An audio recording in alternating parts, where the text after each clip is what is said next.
Hello and welcome to How to Stay Married So Far. If you're listening on podcast, you can always hop over to our YouTube channel, the Sawalha-Adderleys, and see Mark's new haircut. And I'm looking a bit like Elvis today, but there we go. So you look lovely, baby. You always look lovely. I have cancelled my ChatGPT.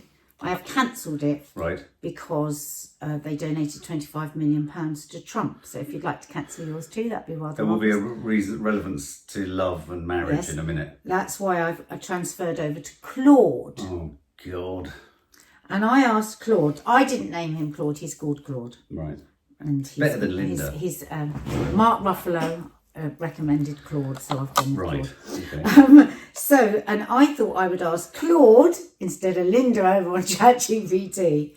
What's everyone talking about? What's the buzzwords around relationships and marriages? And it tells me here that this is evidence-based insights for 2026. Right. What is? The information I'm now going to get on relationships and what's trending. Right. Every year, Google searches reveal what people are secretly worried about, curious about, or struggling to name. Right. Within relationships. The most searched for relationship terms range from playful slang to sobering cultural shifts. Right. Here's what they say about us and how evidence-based counselling can help us return to timeless values in 2026. So indirectly, this whole podcast is AI generated. No, it's not. It's gathered from around... No, I know, I'm joking. As in, you've asked AI what's preoccupying everyone in love, and this is its hit list of top topics. Yeah. Right. So slang and short-term trends. Freak matching. Right. We should have asked our eldest daughter if she's heard of this. So what was freak? So this is couples bonding over quirks. Cute, but the deeper truth is that shared vulnerability, not just shared weirdness, builds lasting intimacy. And counsellors remind us that authenticity is a timeless glue. Absolutely. So that, how interesting, that's called freak matching. Freak matching. And so they're saying that this is like something that you're really into. So people are looking for other things, for people that are really into things. So you might be called freak or geek or whatever, nerd. Right. But actually in that is what we absolutely know, that likeness, not everything, but something that we can really connect on. Right. I mean, like when I think about our daughter, one of our daughters, her and her boyfriend, they connect so unbelievably, don't they, on anime and all those things. Yeah, what do we connect on? I think we connect if you're listening on podcast. We have a very, very similar view of the world, very similar, and the way that humans work in the world. Don't you think? Morally, very aligned. Yes. And I think we both love the theatre. We love to laugh. We love human beings. We love art in different ways. Yeah, I mean, we don't necessarily... I don't think it's about liking exactly... That would be very dull, wouldn't it, if everyone liked the same things? I mean, that's not what it's saying. It's saying finding something that you match with. Yeah, but freaky. When freak matching, it's like...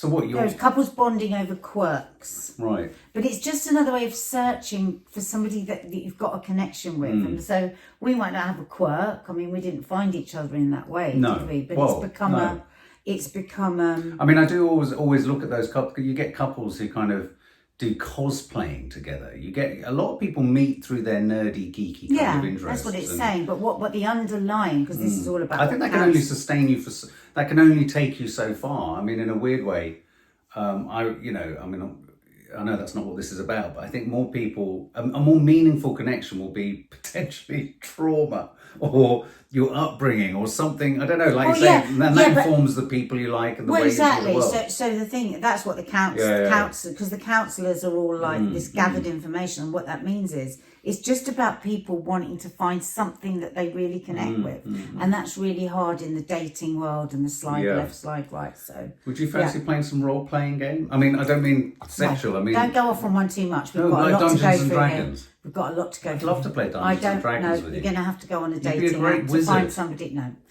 ghost lighting. This is a toxic mashup of ghosting and gaslighting. Oh. So remember, this is slang and short-term trends. Ghostlighting. That we're commenting on. So this is a mashup of ghosting and gaslighting. It's a reminder that manipulation and avoidance are not new. They've just been rebranded. But wow, bringing the two together. So you gaslight by ghosting, or you gaslight about ghosting. Yeah. You know, that thing of, I mean, I have to confess, actually, I'm not going to say who, and it wasn't in a relationship, but it's not a romantic relationship. But I remember someone trying to gaslight me about the fact that they weren't ghosting me when they were ghosting me. So I guess that's what that's that is. ghostlighting. I wasn't not calling you. I said to you I wouldn't speak to you until I find that really Wednesday. offensive. You knew I was busy. I told you that I was going out with my mates and then I was doing rugby on Sunday. That's gaslighting, ghosting, isn't it? You know that you've caused the person upset. Yeah. They've been worried whether you're going to call or not. But then you're like, oh my God, I thought this was all fine. And the other really sinister aspect of ghostlighting is that when you say to them, but you completely ghosted me, you're gaslighting me now by saying you didn't, but you didn't contact me. Because it's about them not having contacted you, you haven't got anything to show them other than the last time they contacted you. That's how so you haven't even got evidence. Let's not because forget, there's no evidence. Gaslighting comes from that old movie, you know, that the husband keeps turning the gaslight down and drives the woman mad, literally mad, because he keeps telling her it's not happening. So that's basically... I find ghosting is one of the most passive... I hate ghosting. Even when people aren't... You're not a ghoster, but when people have seen messages and they don't answer them, I find it the most intolerably rude thing. It's like, even if you haven't got time and you've seen it, and we've got all the technology now to say that someone's seen it, just say, okay, or I can't now, or just or a heart. I just find... my mum can do it. Anyone that you know can do it. Yeah, but talking about within relationships, no. So say you've been in a relationship for a long time and somebody just doesn't bother to answer you in a marriage, or you're right at the beginning of a relationship and somebody doesn't. It's really hurtful. Oh, it's really hurtful. And it's really manipulative. And don't stand for it, folks. Yeah. Fuck off. So traditional counselling wouldn't call it ghostlighting. They would say, you know, that this is about boundaries, creating boundaries, clarity, and calling abuse by its name. Rather than saying, oh, you're gaslighting me or you're ghosting me, you say, no, we said that we were going to meet on Saturday and you were calling me on Friday and you didn't call me. Right. So why didn't you call me? I'm not crazy. This is what... So you're putting your boundary in. I'm not going to be treated like that. I'm not going to have you say that you... were just busy over the weekend because we'd agreed we were going to talk at the weekend. You know, I think it's that kind of thing. Right. So, see what you can guess this is. Banksying. Banksying? Remember? Slang and short trends. Well, is it anything to do with Banksy? Well, that's what I thought. The graffiti artist? Or is it to do with banking kind of favours? I don't know why they call it banksying. The actual definition of it, if you like, is cryptic romantic gestures. So it's Banksy cryptic. Banksy. Maybe it's always very clear. Well, it's cryptic as in who created a Banksy. Maybe that's what they mean. Maybe. That's rubbish. Mystery can be fun, but healthy relationships thrive on transparency. And going back to the evidence-based counselling, therapy emphasises direct communication over riddles. Right. The riddles of love. Were you a riddler ever? No, no. I mean, because any riddler of love is a game player. You can be... Did you never play games? No, not like that. No, I mean, I wouldn't want to lead people in a certain direction. I was always very clear what the mission statement was. Are we up for it? Great, well, we're up for it. I don't mind being romantic. I like being playful.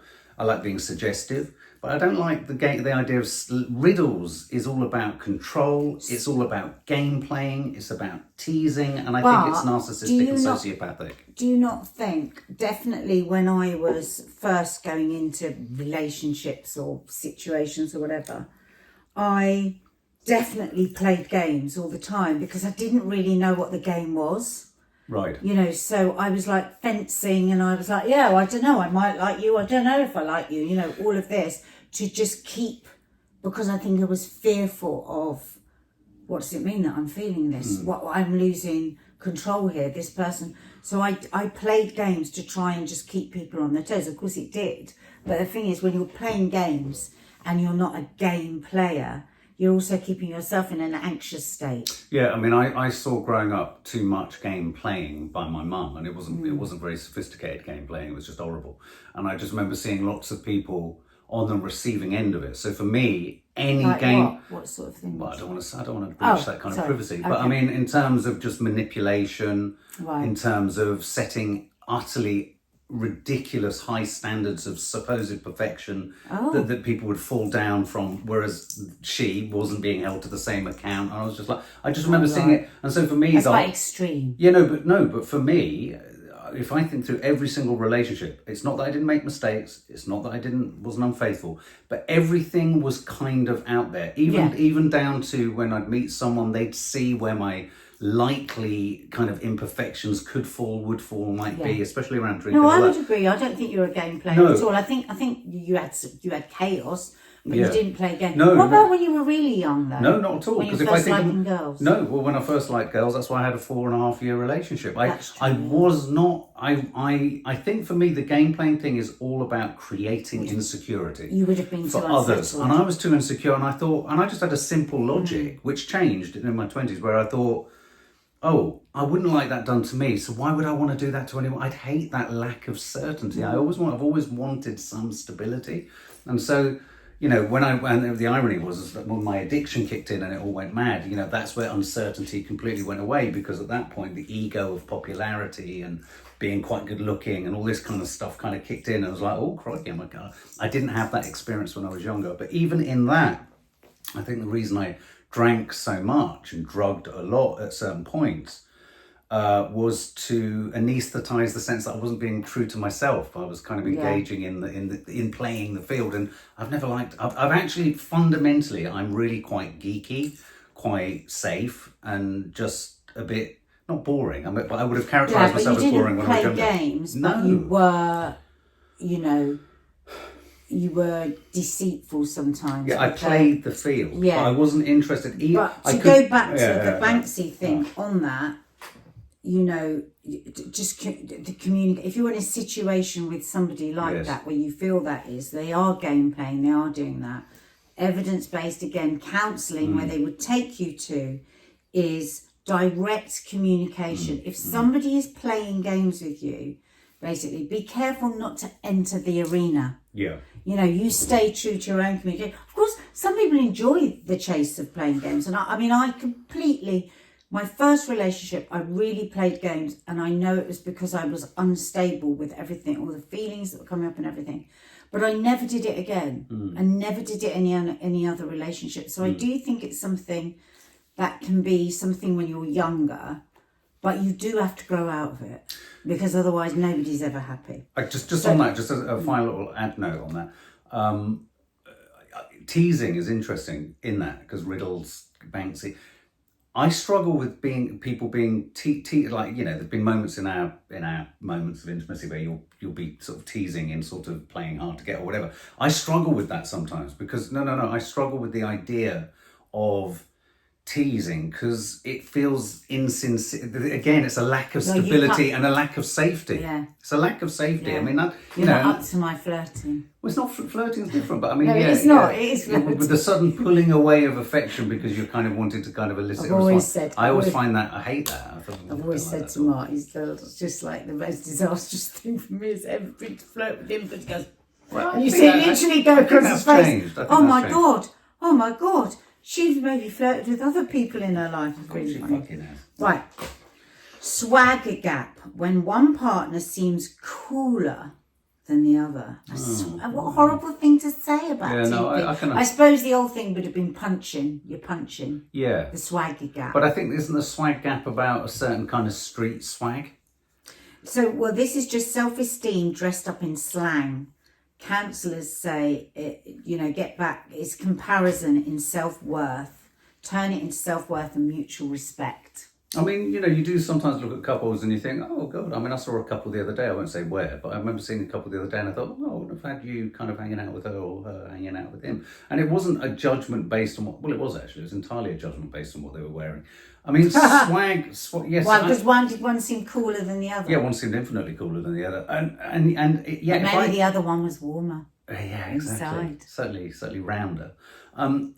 But I remember being with someone, tragically, who's no longer with us, who I remember always thinking, she's so much more cooler when she goes clubbing than I could ever be. I not that one would wear the same as a woman, but she just always looked so fucking cool. And I was just like, oh, I wonder if I look like a bit of a kind of spare prick at a party. Do you know what I mean? So I felt that. The gap. The gap. I did feel the gap. I thought, God, she's inherently nightclubby cool. You know, in those kind of, I don't know if you ever remember magazines like Mix Mag, and they used to do these photos of big club nights. I was talking to Kiki about it yesterday about fabric, and you'd see all these photos. She would always appear in the magazines, and I was like, oh, you know, you were in Mix Mag. Actually, yeah, no, I know they were taking. I was like, I'm not though. No, as in, you know, I was with you on the night, but they didn't seem to. So there was always that feeling of, oh, right, yeah, she's got the swag. I'm a mixed match. Yeah, I get that. So archetypes and social media. Claude tells us, our daughter said this is her and her boyfriend. Black cat boyfriend, golden retriever boyfriend. So it's not... Black cat boyfriend? Yeah. So black cat is... So these... So you've got the black cat that likes to just... I think be kind of alone. Aloof. And be, yeah. And then the golden retriever boyfriend, you just sort of happily like does the dog what in you art. want. Yeah. So it doesn't have to just be a boyfriend. You could be a mixed So couple. these are applicable to men or just women? But either. Either. Right, okay, got you. So archetypes for aloof versus affectionate partners. They're shorthand for attachment styles. Counsellors use these metaphors to help couples understand avoidant versus secure dynamics. You're more aloof in public. I know you say that I'm unaffected, but I noticed that you pull away from any PDA if we're in public. No, if we're around people. Absolutely. You do. Around your family. If not people allowed. come around for dinner and I come over, you kind of, you do No, that. no. What I do is I'm always really mindful of people that might be sad, that might not have had a relationship, but I don't like to do, but never if we're out, me and you, never. Take it back. No, because I think when we're in I mean, if we're walking down the street, you're very cuddly, and if we're going to sit in the cinema, you're very cuddly, and you want me to sit next to you in the restaurant. But if we're with other people, you hold me at arm's length. If we're with other people that aren't happy in relationships, yeah. That's the vast majority of everyone, really. But that's what I will do, because I think if you're all too lovey-dovey, no, but I suppose hurts other people. Yeah, I suppose, yeah, okay, all right. So are you a black cat or are you a golden retriever? I'm a golden retriever.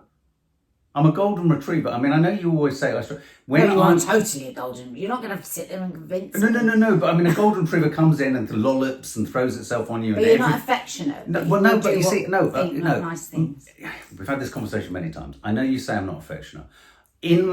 If I've removed all of my issues, in your soul you are, and there are occasions, and I think they happen more often now, where I just feel at ease and I'm allowing myself to feel ease. I feel entirely affectionate. I'll come over, I'll cuddle, or put my head on your leg. You know, your soul is. You know, and I'll lie with you on the sofa, and then I notice you'll get up and you'll move, and I'm like, and then I feel offended, and then so but I feel literally like a golden retriever getting on the sofa, but then I rest my head in the wrong place, and you're restless, and you know.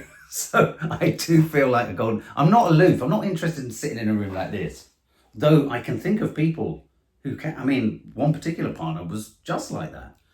It's like you'd almost turn around and they'd be sat on a different... Is that the one with the hump? No. They'd be sat in a different part. No, towards everyone. I'd be like, oh, where's... Was the hump not like that?